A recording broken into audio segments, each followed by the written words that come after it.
Le grand dialogue. Le grand dialogue de l'émission de débat du studio Tamani sur votre radio. Le grand dialogue. Bonsoir et bienvenue au Grand Dialogue. Ce soir, nous allons parler de la polygamie au Mali. La polygamie est le régime de mariage le plus répandu dans notre société. Selon le code de mariage au Mali, les hommes peuvent se marier à plus d'une femme. Toutefois, la polyandrie est sévèrement punie.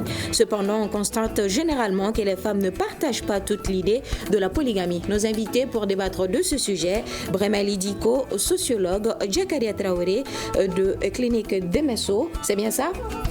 Ben Chérif Diabaté, traditionnaliste, je suis Fatmata Togola. Le grand dialogue. Notre reporter a fait un tour dans la capitale pour recueillir l'avis des Bamakois sur la question. Je vous propose de l'écouter. Avec les anciens, c'était une bonne chose parce que ça permet de mettre une grande famille en valeur. Dans la famille d'un homme polygame, il y a toujours des conflits. Quand les femmes ne s'entendent pas, ce n'est pas bon. Présentement, vraiment, les choses ont changé. C'est dû maintenant aux hommes eux-mêmes. Quand tu décides de prendre une deuxième, il faut savoir prendre tes responsabilités. Pour moi, quand même, je pense que c'est ça le plus important, quoi. Chaque homme a la possibilité de prendre plusieurs femmes. Il en a le droit. Il doit traiter ses femmes sur le même pied d'égalité. Même avec ses enfants, c'est difficile car on a des préférences. Je suis aussi une femme. Celle qui sait prendre soin de son mari, c'est celle-là qui sera la plus aimée par son mari. Mais il ne doit pas le montrer publiquement. Elles doivent toutes bénéficier des mêmes avantages. Alors, vous venez d'entendre ces propos des Bamakois. Nous ouvrons les débats avec vous, Monsieur Diabaté. Polygamie au Mali, source de problèmes ou de quiétude? Bon, moi, je dirais qu'il faut toujours savoir contextualiser vos propos. La polygamie par rapport à quand, à qui et comment. Parce que quand le thème ou tout sujet qu'on veut débattre dans une société, quand elle n'est pas contextualisée, on passe à côté. Parce que tu vas parler de la polygamie de 1900, or que nous sommes au 21e siècle. Nous aurons l'occasion de débattre de tout ça. Non, oui. Je précise, parce que ça c'est très important. Oui. Et on est en train de faire ce débat-là dans la langue de Molière. Donc il y a des principes. Quand tu parles en français, donc il y a des principes. Tout à fait. Mais c'est pourquoi je fais d'abord une mise au point. Allez-y. Maintenant, la polygamie de mon point de vue, et moi je suis un traditionnaliste, et je défends les valeurs de mon pays. Bon, que tu sois Peul, Sonray, Tamashek, ou Malinké, ou Bambara, ou Senfo, moi je défends les valeurs. Et ces valeurs-là ont admis la polygamie depuis la nuit des temps et qui a fait le bonheur du Mali. Et donc moi je n'ai pas vu en tout cas de quelque chose dans la polygamie pour dire que ça gêne la société ou que ça va contre le bon fonctionnement de la société. Parce que au début de la polygamie dans notre pays, en tout cas au Mali, le mariage c'était entre les familles. C'était pas entre les individus. Et c'était organisé de manière à maintenir la cohésion sociale, à respecter les relations entre les familles, mais aussi à entretenir les bons rapports sociaux. Et donc, la polygamie, sur cette base-là, moi, de mon point de vue, je trouve que la polygamie était une très bonne chose et elle continue à être une très bonne chose, sauf si elle se trouve entre les mains de gens qui n'ont pas compris et qui ne savent pas ce que c'est. Donc là, en ce moment, ils peuvent tituber avec. Mais avec des gens comme moi, encore, qui avons été vraiment à l'ancienne école, nous, on va encore à la polygamie. On a 3, 4, 5 femmes, mais nous, on n'a pas de problème. Non, et si je dis 5 femmes, ça c'est par rapport à ceux qui vont à la mosquée et qui sont attachés au Coran. Et voilà. Maintenant, celui qui n'est pas attaché au Coran, il peut aller à cette femme. Voilà. Mais s'il n'a pas de problème, tant mieux, parce que c'est parce que seulement on ne veut pas de problème. Okay. Et vous, M. Diko, votre point de vue? Mais écoutez, la polygamie, comme n'importe quel phénomène, est un couteau à double tranchant. C'est-à-dire que c'est à la fois une bonne chose et puis une mauvaise chose. Ça dépend en fait de qui parle, de quel contexte. Le doyen Ben Chérif a parlé du contexte. Et ça dépend aussi même du lieu. Est-ce qu'on est en train d'évoquer la polygamie dans un contexte urbain ou bien dans un contexte rural? Bon, après, ceci dit, la polygamie, de façon générale, on sait que c'est désigne en fait un régime matrimonial où une personne peut avoir plusieurs conjoints. C'est vrai que de façon un peu par abus de langage, on essaie d'associer la polygamie aux hommes qui ont plusieurs femmes, mais il y a d'autres termes qui l'utilisent. Quand un homme a plusieurs femmes, on l'appelle polygynie, et quand une femme a plusieurs époux, on l'appelle polyandrie. Et donc la polygamie concerne à la fois l'homme et la femme, donc c'est juste un régime. Bon, mais je pense que votre question concerne plutôt le cas d'un homme dans notre société qui a plusieurs épouses. Ça peut être une bonne chose si, par exemple, nous sommes dans un milieu agraire où nous avons besoin d'une main-d'œuvre abondante. Et pour avoir une main-d'œuvre abondante, une femme, par procréation, a une capacité limitée d'enfants. Et dans ce cas-là, on a besoin de plus de bras valides. Et pour cette raison, on prend plusieurs épouses pour avoir plus de personnes. Et ça, c'est un premier élément où on peut considérer que c'est une bonne chose. De ce point de vue, on regarde même dans les campagnes aussi, beaucoup le mariage, comme il l'avait dit, unissait plusieurs clans, plusieurs tribus, plusieurs communautés. Et donc, plus on a des enfants, plus on a la chance d'échanger avec d'autres personnes. Mais au-delà, quand on parle aujourd'hui de la démographie, rien que sur le plan économique, lorsque vous faites beaucoup d'enfants et que vous avez beaucoup de personnes et que vous produisez aussi suffisamment, c'est aussi un marché de consommation. Donc il y a un plan en fait économique qu'il faut considérer parce que beaucoup de difficultés en réalité tournent aussi autour de la question de l'insécurité économique. Alors c'est une mauvaise chose lorsque c'est mal cadré, mais de mon point de vue, tout cela dépend peut-être de deux facteurs. Le premier facteur, c'est comment le mariage lui-même est contracté. Parce que, vous savez, moi j'ai vu des couples où c'est la première femme qui demande à son époux de prendre une deuxième femme parce qu'elle est stérile, parce qu'elle est malade, parce que. Et donc, elle insiste son mari à prendre une deuxième épouse. Et dans ces cas-là, c'est bienvenu. Et dans d'autres cas, on voit que ça peut être une mauvaise chose si, par exemple, le mari, lui, il n'est pas équitable entre les épouses et commence à avoir des préférences qui sont exhibées et conduit finalement, dans certains cas, à reléguer une des épouses, une troisième, une quatrième femme considérée comme étant des sortes de renégats et une femme qui est préférée en fait, à qui on donne tout. Donc tout dépend justement de comment les gens se comportent au sein des couples. D'accord. Alors vous, M. Traoré, en tant que défenseur des droits des femmes, qu'est-ce que vous pensez de la polygamie? Merci Fatim. Je salue tous les auditeurs et les auditrices et téléspectateurs. Je dirais que pas de défenseur des droits des femmes, mais défenseur des droits de l'homme. Donc les femmes font partie. Oui, forcément. Voilà. Forcément, c'est pas l'homme en tant que sexe masculin. Homme avec grand H. C'est voilà. Ça. Donc pour dire que déjà je partage tous les premiers avis parce que quoi qu'on dise, le mariage il est d'abord culturel. C'est un fait social. Maintenant qu'on décide de contracter, d'être polygame ou de rester monogame, ce sont des choix que les uns et les autres font par rapport à peut-être leurs obédiences ou à peut-être souvent leur pouvoir d'achat. Parce qu'il y en a qui sont limités par des moyens, voilà pourquoi ils ne sont pas polygames, sinon que derrière la tête, ils ont l'idée d'être polygames, mais ils ne peuvent pas. En tout état de cause, et ce qu'il y a à retenir, c'est que la polygamie, le mariage en général, c'est une question de responsabilité. Et c'est cette question de responsabilité qui fait que dans des mariages dits polygames, comme on le dit, il y a beaucoup plus la recherche de l'équité qui ne vient pas de la part de l'homme, par les femmes, et du côté des femmes, qui on dit, bon, cet homme, celui-ci a décidé de prendre plusieurs épouses, mais il n'aime pas juste envers ses femmes, entre ses femmes, donc ça pose un problème par rapport à l'épanouissement de l'une ou de l'autre.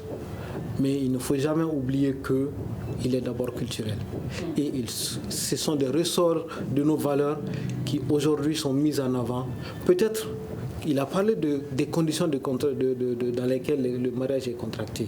Il y a cette éducation d'avant mariage qui peut-être n'est pas forcément perçue par tous, qui n'est pas bien faite et qui fait que même ce n'est même pas une question de polygamie, seulement le mariage pose problème souvent.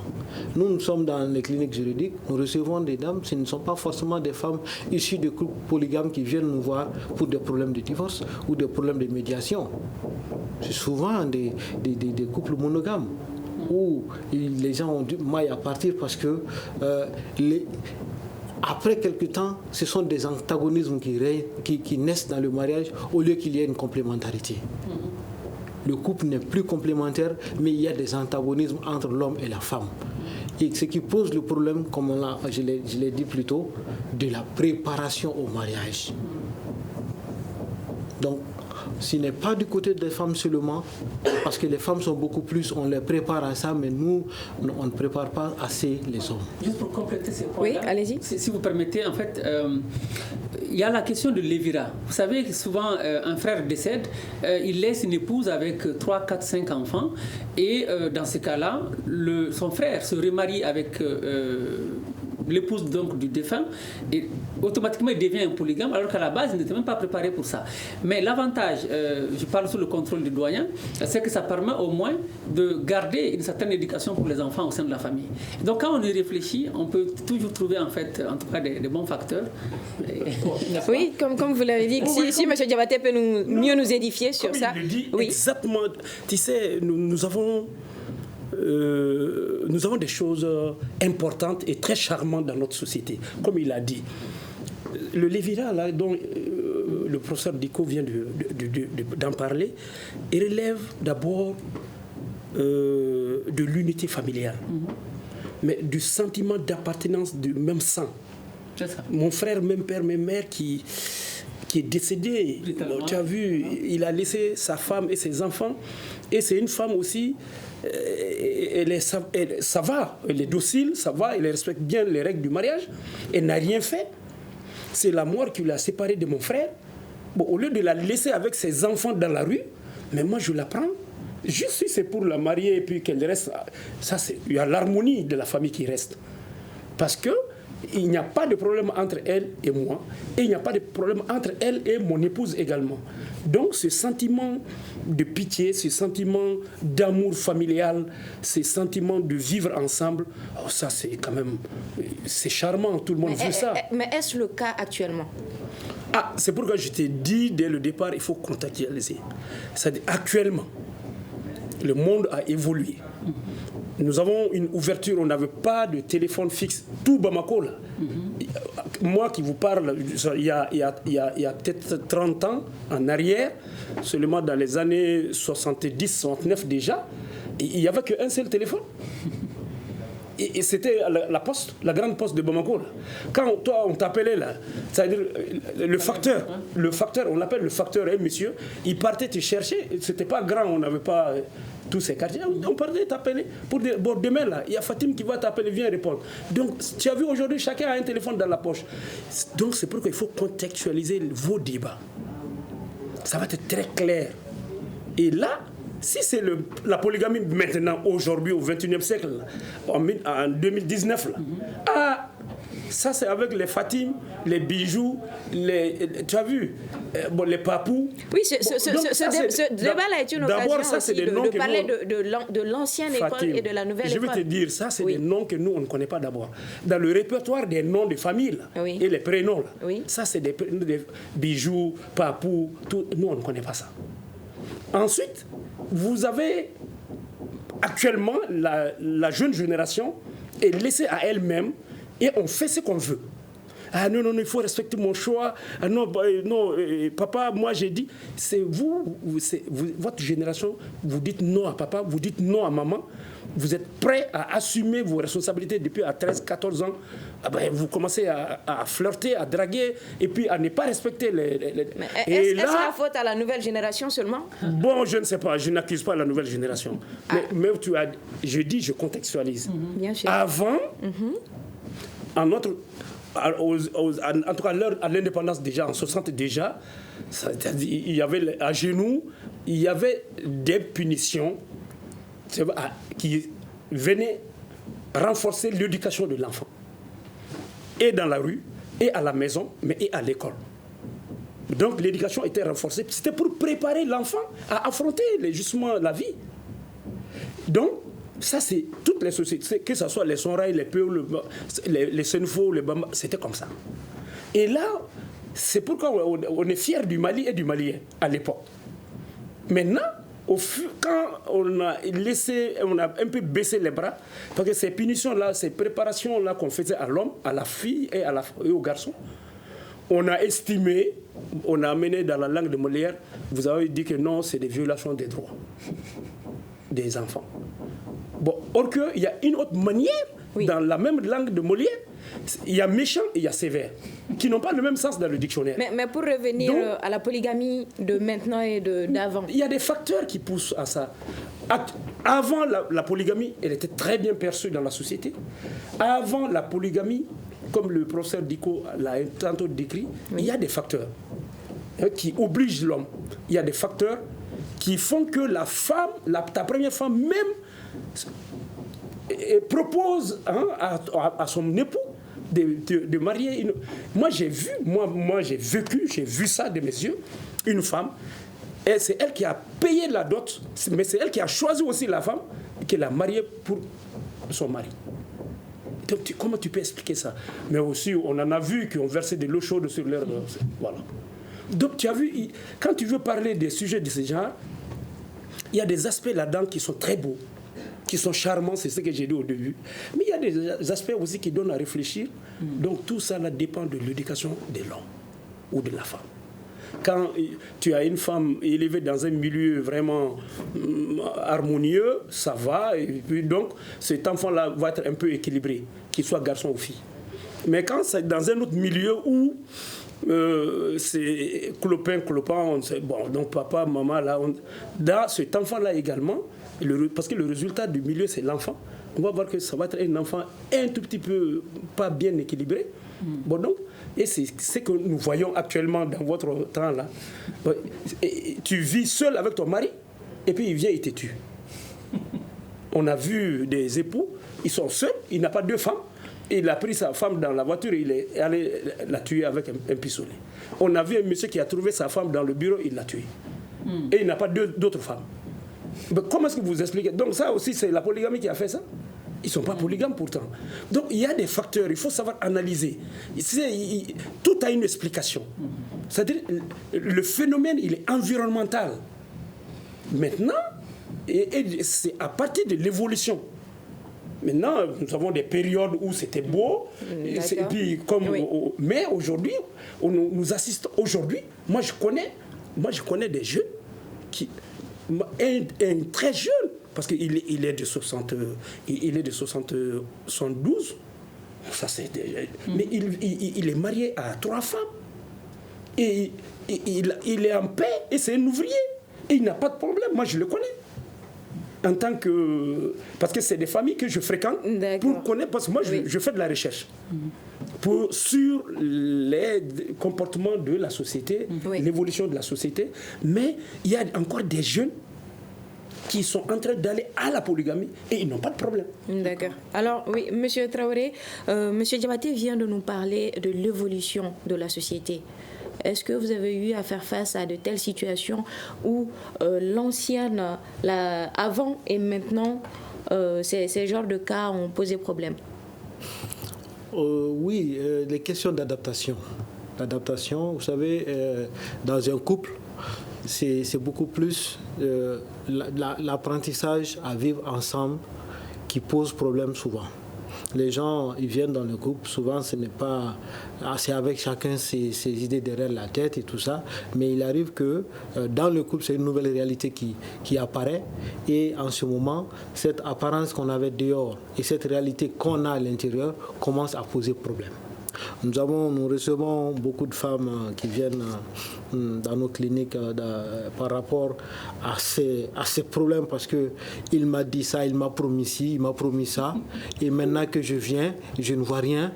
Et pire, si c'est la bastonnade, quand je réclame, oui, tu m'avais promis ça, aujourd'hui tu ne me donnes pas ça, et quand elle en parle, elle est bastonnée. Ses enfants sont insultés, traités de tous les noms. Malheureusement, c'est beaucoup dans ces foyers polygames. C'est beaucoup dans ces foyers polygames qu'on voit ça, malheureusement, actuellement. Actuellement, parce qu'on a beaucoup plus des leurres que les hommes ont fait croire aux femmes. Bon, je ne dirais pas que c'est pas le tout, mais malheureusement, il y a beaucoup de cas que nous recevons dans nos cliniques où nous sommes en face de femmes qui nous disent vraiment nous sommes déçus. Nous sommes déçus. Déçus de ce qu'on nous avait dit, promis, déçus de ce que nous constatons. Parce qu'on dit, bon, si tu viens, on va te loger quelque part et tu ne seras pas avec elle, tu ne seras pas dans la grande famille. Elle vient, on lui dit, bon, tu restes en attendant quelques semaines, le temps qu'on finisse. Mais comme M. Diabaté l'a dit, avant, tout le monde était ensemble et ça ne posait pas de problème. Oui, mais on a commencé à vivre dans les familles nucléaires il y a quelques temps. Et je dirais, je ferais peut-être un petit peu pied de nez au doyen en disant que cette génération aussi est le fruit de l'ancienne génération.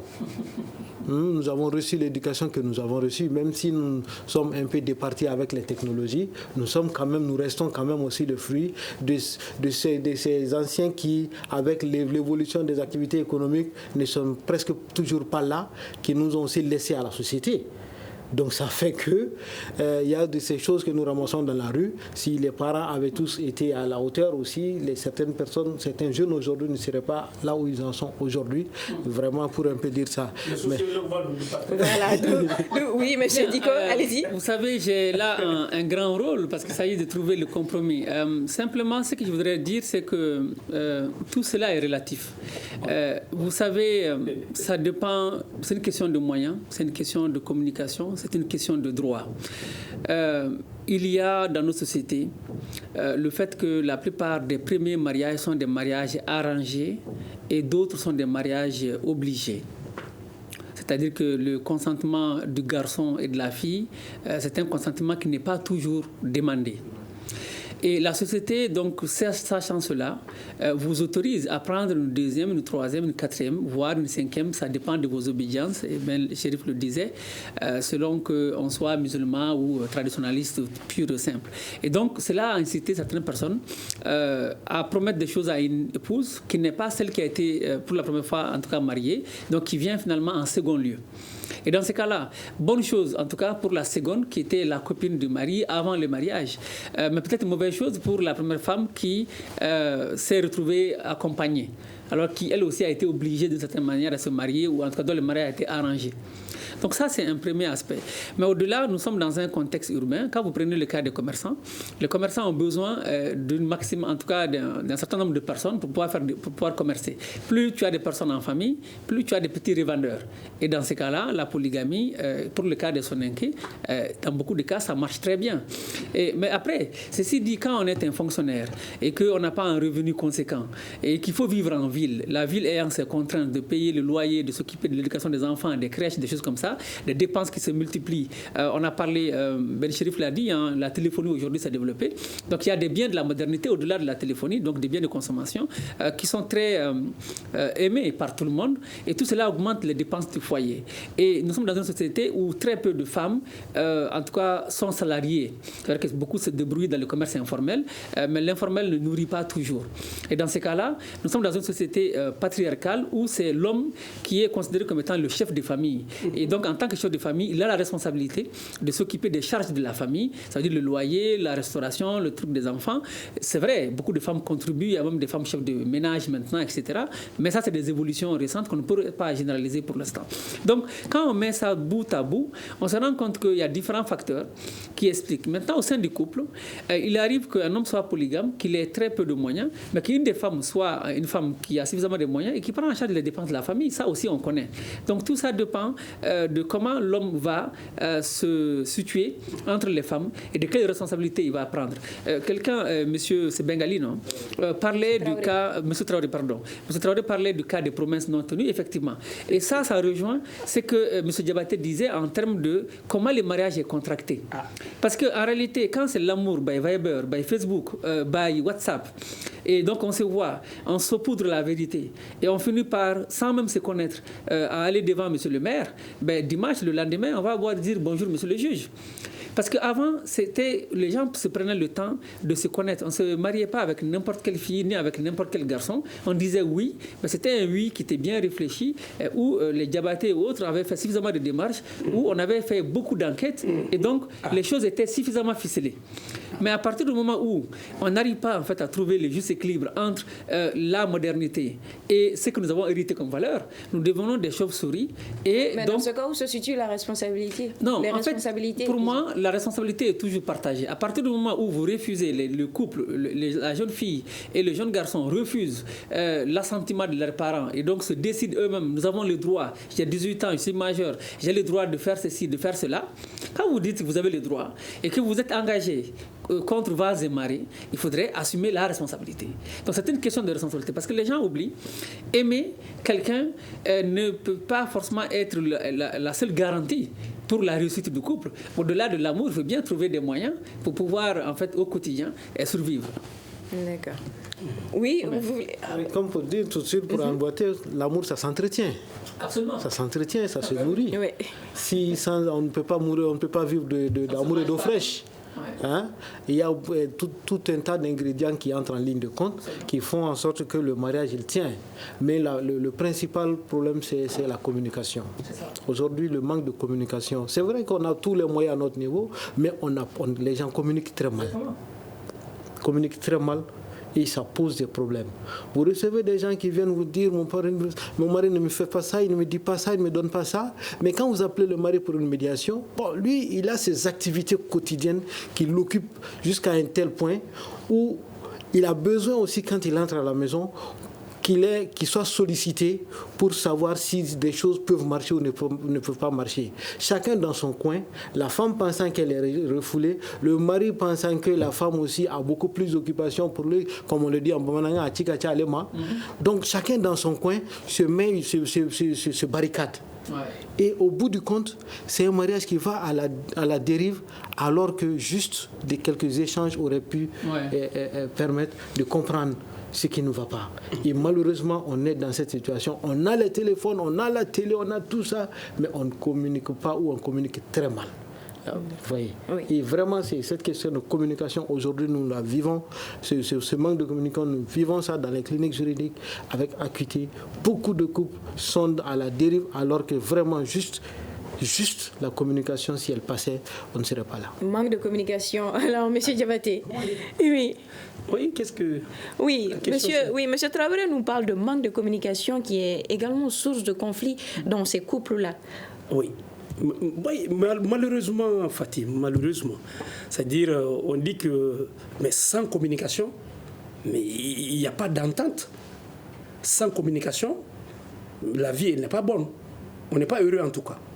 Et donc, on ne peut pas vivre heureux, que ce soit en famille, que ce soit au travail. En tout cas, la vie des hommes ici-bas est basée sur la communication. Et donc, il faut savoir bien communiquer pour maintenir en tout cas la vie en harmonie. Parce que quand tu communiques bien avec... Et puis, informer est différent de communiquer. Ils n'ont pas le même sens. Et puis, ce n'est pas la même chose. Parce qu'il y a communication quand il y a feedback. C'est-à-dire, je suis en train de parler en ce moment. Vous êtes en train de m'écouter religieusement. Et vous allez réagir. Il y a l'effet que ma parole fait sur vous, fait que vous allez me répondre et vous allez réagir. Mais malheureusement, ça va être le contraire avec les téléspectateurs. Eux, ils vont juste nous regarder et ils ont envie de nous poser des questions. Mais ils ne peuvent pas, donc ça devient en ce moment une information. Donc, communiquer et informer, ce n'est pas la même chose. Donc, mais actuellement, c'est la mode. Dans tout, moi, je n'ai pas vu un segment, en tout cas de l'administration, où tu vas aller s'ils ne mettent pas communication. C'est-à-dire qu'ils ne savent même pas ce que ça veut dire. Or que, nous avons avec nous ici un sociologue, mais il n'est pas sociologue qui veut C'est une science, on l'apprend. La communication est une science et qu'on apprend. Et donc, que ce soit à l'école du Toubab ou que ce soit en tout cas à l'école traditionnelle chez nous, mais la communication, elle s'apprend. Mais vu que les couples polygames traversent ce genre de situation, quel est le rôle maintenant des chefs traditionnels, des religieux dans ce genre de situation? Si on nous écoutait, il faut mettre au conditionnel. Nous avons un rôle si on nous écoute. Tu as un rôle, tu as une responsabilité si on te contacte. Ben, si tu n'as pas appelé le professeur Diko, il ne vient pas. Mais il est appelé, il est là. Maintenant, moi, je suis un traditionnaliste, je suis un griot. Quelqu'un m'appelle pour me dire tu viens me voir, Fatim, que tu as des soucis avec ton mari. Mais tu es venu me contacter. En ce moment, je me chausse pour essayer de trouver une solution à ton problème. Maintenant, si je ne suis pas sollicité, ce n'est pas parce que je suis griot. Maintenant, j'ai entendu que, voilà, moi j'habite à Bankoni, et puis j'ai entendu qu'il y a quelqu'un qui a des problèmes avec sa femme à Daoudabougou. Est-ce que je dois... Ah non, moi je suis un griot, bon, bonjour, est-ce que c'est comme ça? Et il faut attendre que tu sois sollicité, qu'on t'explique le problème. Tu fais ton enquête, et puis là, en ce moment, tu interviens. Et là, on peut, encore au Mali, difficilement un griot vraiment échoue dans sa démarche. Maintenant, les musulmans, c'est la même chose. Parce que quand le couple ils sont d'accord, ils viennent voir les religieux, soit à l'église ou à la mosquée, on les contacte, ils vont vous parler justement des règles et principes de la religion en question. Et donc, si vous respectez ces principes et ces règles, donc ils vont officier le mariage, mais en vous procurant les conseils selon la Bible ou selon le Coran. On va vous dire, voici ce que le Coran a dit, voici ce que la Bible a dit. Maintenant, après eux, pour rester perpétuellement jusqu'à la mort en harmonie avec ta femme, avant... Ou avec tes femmes. Ou avec tes femmes, avant, en tout cas, les hommes, avant, ils avaient toujours des griots comme conseillers. Ou ils avaient des vieilles personnes dans le village ou dans le quartier comme conseillers. Les femmes, comme les hommes, se faisaient toujours conseiller par des vieilles personnes et par des griots. Et donc, actuellement, on a des jeunes filles. Moi, je connais des jeunes qui sont dans le mariage, mais qui se font conseiller par des griots. Et qui se font conseiller par moi, même aujourd'hui, non pas aujourd'hui mercredi, mais demain jeudi, moi je vais aller chercher une femme, elle a des soucis avec son mari, elle est partie dans sa famille, mais je vais aller la chercher pour la ramener dans le... Ça c'est demain jeudi que j'ai programmé pour demain jeudi. Malgré que je sois fonctionnaire, très occupé, mais je joue encore ce rôle-là. Parce que, si je suis chrétien, c'est en équilibre avec la Bible. Si je suis musulman, c'est en équilibre avec le Coran. Si je ne suis ni l'un de ceux-ci, bon, c'est en équilibre aussi avec la société traditionnelle.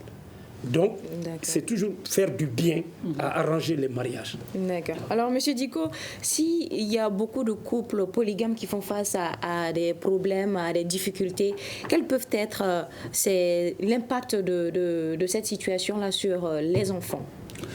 Alors, l'impact sur les enfants, il y en a beaucoup. C'est-à-dire qu'avant, quand il y avait la polygamie, chacune des épouses prenait soin des enfants de sa coépouse. Donc, ça permettait en tout cas de consolider les liens. Et à tes enfants, on ne te demandait jamais... tes enfants ne s'adressaient pas à toi pour leurs besoins quotidiens. Donc ça, on n'arrive pas à le faire en ville maintenant parce que c'est des familles nucléaires, comme M. Traoré l'a dit. Nous sommes dans un contexte urbain qui répond à d'autres besoins. L'impact, c'est d'abord, je pense, ça crée un déficit de lien entre les enfants et eux-mêmes. Ça crée des querelles au quotidien. Et puis, ça peut impacter sur leur éducation. Il y a certains enfants qui vont fuguer. Et ça peut impacter même leur éducation parce qu'il y a des enfants qui n'arrivent plus à se concentrer à l'école parce qu'ils pensent tout le temps en fait, à des petites disputes au sein des couples et des foyers. Et donc, ça crée des traumatismes psychologiques. Et plus tard, ces enfants vont devenir des adultes, ils vont se marier.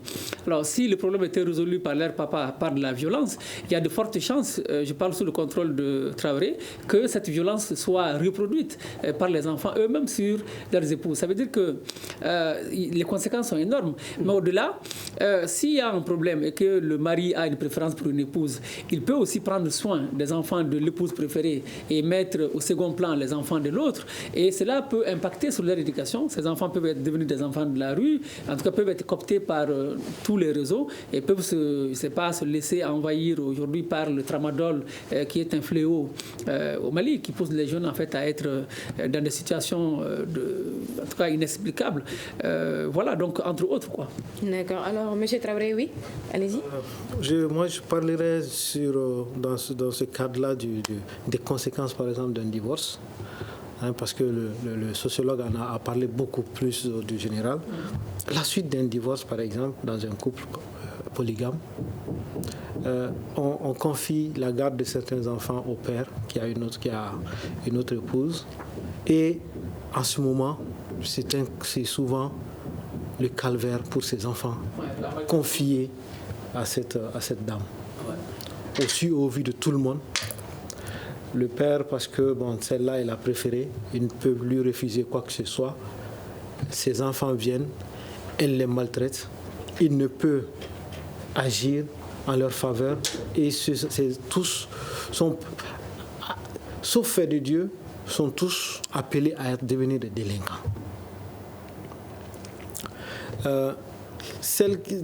Les petits qui peuvent rester avec la maman, qu'on confie à la maman parce qu'ils n'ont pas un certain âge, eux aussi, leur prise en charge par le père pose problème.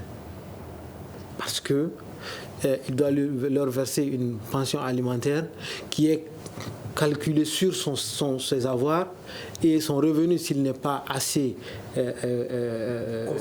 conséquent, on peut dire pour chaque enfant 5 000 francs par mois ou 10 000 francs par enfant, si c'est un enfant, si c'est 2 enfants. Imaginez une dame à laquelle on confie 2 enfants et on lui donne 10 000 francs pour pension alimentaire.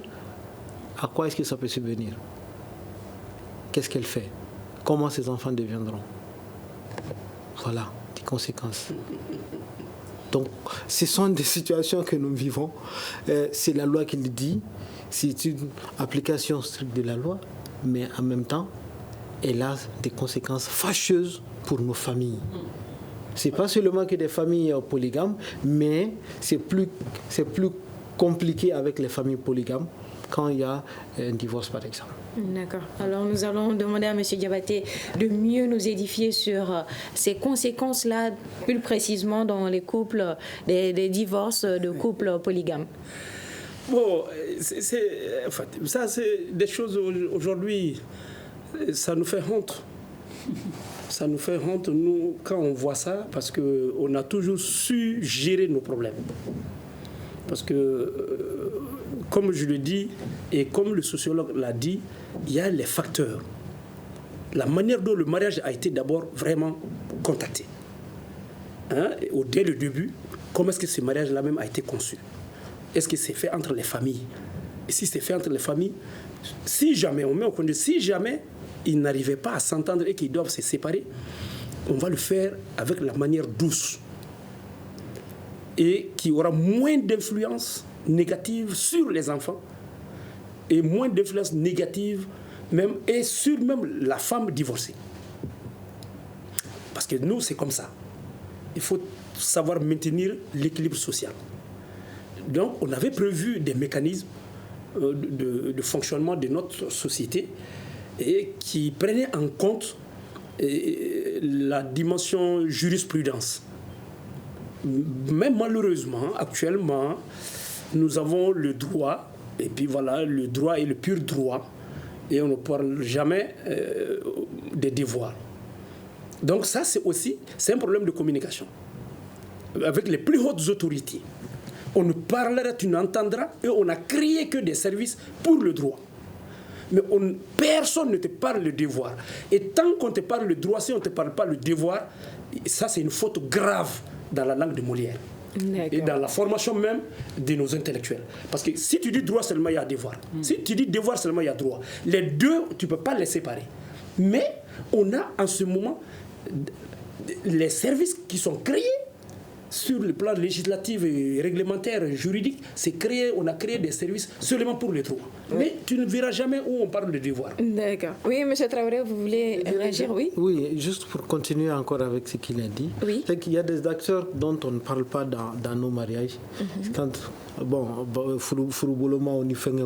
ce sont des personnes sur lesquelles on devrait s'appuyer. Malheureusement, quand on reçoit une dame on lui demande est-ce qu'il y a comment il faut est-ce qu'il y a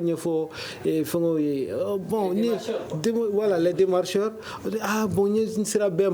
Mais souvent, quand on appelle le mari pour une médiation, on se rend compte qu'elle n'a pas. La dame, elle a suivi les conseils de ses amis. Ouais. De ses amis qui l'induisent souvent en erreur, qui font ça parce que voilà, moi elle n'était même pas d'abord pour le mariage polygame, donc tout ce qui peut advenir dans le mariage polygame, elles ne peuvent que l'empirer. Donc l'influence des proches. Et ça joue encore. Des copines. Souvent les mamans ne sont pas pour, mais la plupart du temps ce sont les copines. Et la rue. Et la rue aussi. D'accord, oui, monsieur Diko. Je voudrais dire que malheureusement, nous sommes dans une société maintenant où le rapport à l'argent est très développé. Donc il y a un peu la cupidité qui pousse beaucoup de jeunes dames à créer des situations de polygamie. Alors qu'au début, l'homme même ne voulait pas. Et donc, quand c'est des mariages comme ça par cupidité, il va sans dire que les déceptions vont vite s'installer, parce que c'est là où vient justement la question des promesses dont parlait Traoré en début. Ça, c'est un élément important, mais nous avions quand même les grandes familles. C'est vrai que dans un contexte urbain, c'est difficile d'entretenir une grande famille, mais quand il y avait un problème au sein d'un couple, au moins les grands-parents pouvaient décanter la situation. En tout cas en discutant avec chacun des membres du couple et puis ensuite entre les deux. Et même comme maintenant les gens vivent seuls, dans un entre-soi, accompagnés d'une aide ménagère qui est pratiquement d'ailleurs une deuxième épouse, on ne le dit pas comme ça, mais une des conditionnalités en tout cas de beaucoup de nouveaux mariages, c'est d'avoir une aide ménagère. Sinon, et qui finalement va remplacer dans les activités l'épouse, à telle enseigne que si elle est belle et qu'elle est bien, elle prend plus soin d'elle. Et contrairement à la femme qui à un moment donné tombe dans un laisser-aller, le corps vieillissant avec des enfants qui viennent au quotidien, le mari peut aussi développer des comportements déviants. Nous on est en train d'ailleurs d'écrire un truc sur l'amour d'une servante et qui évoque justement ces questions-là. D'accord. Oui, alors Monsieur Diabaté, vu que le temps nous rattrape, comment mieux organiser un foyer polygame actuellement, la nouvelle génération, vu qu'avant la gérance était très bien, mais maintenant, comment mieux organiser ces foyers polygames? Oui, les jeunes actuellement, pour mieux gérer la polygamie, moi je vais inviter et les filles et les garçons à s'approcher davantage des vieilles personnes, en plus de leur père et de leur maman. Mais il y a d'autres personnes, parce qu'au Mali, ici, on a plusieurs pères. Tous ceux qui ont l'âge de ton père, c'est ton père. Donc ça, c'est aussi un acquis. Il faut l'exploiter. Tous ceux qui ont l'âge de ta mère sont tes mamans. Il faut l'exploiter. Elles ne sont pas toutes mauvaises. Donc, moi, je pense que la jeune génération doit approcher beaucoup plus, vraiment, les vieilles personnes pour avoir beaucoup de conseils. Et ensuite, ils doivent aussi essayer entre eux-mêmes de mieux communiquer. Les couples qui communiquent, qui installent entre eux vraiment des moments d'échange vraiment pour mieux se comprendre et mieux gérer leur mariage. Oui, alors vous, M. Diko? En ville, si les gens doivent être polygames, ce qui est consacré par notre code de mariage, c'est un droit qu'on ne mette pas les femmes, je pense, dans la même maison, même pas dans le même quartier. Ça, c'est une des recommandations. Une des recommandations. Et vous, M. Traoré? Moi, je dirais que c'est aussi... Il faudrait surtout... je vais un peu ramasser parce que je ne vois pas ce que je pourrais ajouter à partir du moment où nous avons presque tout dit. C'est-à-dire que renforcer la communication, surtout se chercher de bons confidents. Ce bon confident pour les hommes comme pour les femmes, pour leur permettre de les encadrer. C'est ce qui manque beaucoup. Pour rejoindre les propos de M. Diabaté. C'est vrai d'avoir des pères et des mères, mais d'avoir des confidents. Tout père n'est pas confident, toute mère n'est pas confidente. Le confident, c'est la personne à laquelle on raconte tout et on sait qu'elle va nous dire il faut faire comme ci, comme ça pour s'en sortir. C'est ce qui manque beaucoup aujourd'hui à beaucoup de couples. Voilà. Okay. Merci beaucoup et cela me fait à ce débat sur la polygamie au Mali. Un grand merci à nos invités, Bremaili Diko, sociologue, Jakaria Traoré de Clinique d'Emesso, Ben Cherif Diabaté, traditionnaliste. C'est une présentation de Fatmata Togola, la mise en onde de Mamadi Keita. La régie doit être assurée par Salim Diouara. C'est une réalisation et une coordination de la rédaction en chef de Studio Tamani. Le grand dialogue. Le grand dialogue de l'émission de débat du Studio Tamani sur votre radio.